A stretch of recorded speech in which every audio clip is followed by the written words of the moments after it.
We are back, and today marks the start of a new book. We're circling the wagons back to the beginning of the New Testament and looking again at the life of Jesus. It's a good one. This is the book of Matthew.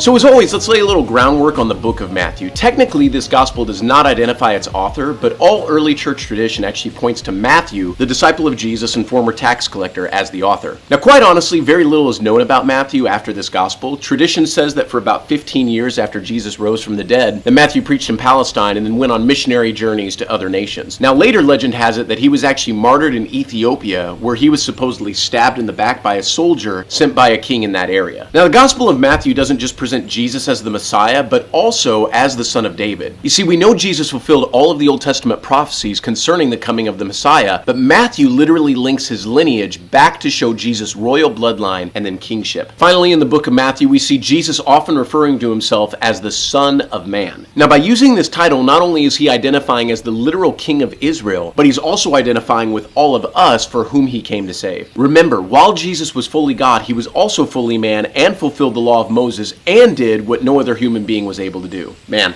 I'm so excited to start this book. Anytime we get to read about the life of Jesus, I get pumped. All right, with that, let's look at verse 1. The book of the genealogy of Jesus Christ, the son of David, the son of Abraham. Now, this is interesting with Matthew starting off with the genealogy in this way. There's really two things that he's doing here. First, he's showing Jesus' royal heritage by being a direct descendant of King David, and also Jesus' link with Abraham, the founder of the Jewish race. Now, let me explain something when I'm talking about Jesus' royal heritage. If you go through his genealogy, then you can trace his heritage all the way back to David, who was the king of Israel. This literally means that had Israel been underneath a king's rule during this period, that Jesus would have qualified as he fell into that bloodline. So eventually, when Jesus is crucified and they mockingly wrote King of the Jews above his cross, what they didn't realize is that it was completely accurate, not just spiritually, but based on his family. All right, let's look at verses 18 through 19. Now, the birth of Jesus Christ was as follows. After his mother Mary was betrothed to Joseph, before they came together, she was found with child of the Holy Spirit. Then Joseph, her husband, being a just man and not wanting to make her a public example, was minded to put her away secretly. Now, these passages really speak to the character of Joseph, Jesus' earthly father, more than anything else. See, Joseph and Mary were not married yet, and suddenly Joseph finds out that she's pregnant and he knows it's not him. Now, immediately in his mind, he knows that she's cheated and been with another man. I mean, what other explanation could there possibly be? Now, here is why the Bible calls Joseph a just or a righteous man. Joseph, according to the Old Testament law, was within his legal rights to report the fact that Mary was pregnant before they got married and then shame her in front of the entire community. In fact, if Mary hadn't been pregnant, then the Old Testament law commanded that she should be stoned for breaking her marriage vows. So Mary understands that she could be facing some serious consequences here, but Joseph decides that he's secretly going to end the marriage. All right, now look at verses 20 through 21. But while he, talking about Joseph, thought about these things, behold, an angel of the Lord appeared to him in a dream, saying, Joseph, son of David, do not be afraid to take to you Mary your wife, for that which is conceived in her is of the Holy Spirit. So God intervenes with Joseph through a dream, and to be honest, this is probably the only way that Joseph would have ever believed Mary. I mean, imagine someone that you know becomes pregnant, and then they're trying to tell you that they're still a virgin. You'd be like, are you sure you know how this works? But just as Jesus' conception was a miracle from God, it was also going to take a dream from God to make Joseph believe that she really hadn't cheated on him. The baby to be born was truly the Messiah that God was sending to the earth. What an incredible responsibility. You know, my wife is pregnant right now with our fourth child, and yes, we are stopping after this. We're not trying to start a baseball team or anything. But you know what's one of the most incredible things to see and feel? When I put my hand on her belly and I can feel our little son kicking and moving around inside. It is unreal and just fills you with this incredible love and excitement to meet your child. You know, I can only imagine what Joseph and Mary thought when they felt Jesus kicking and moving inside of Mary. They had to be thinking, is this all real? Are we really going to be the parents of the Messiah? Why would God choose us? All these questions had to be going through their mind, but God knew exactly what he was doing. Guys,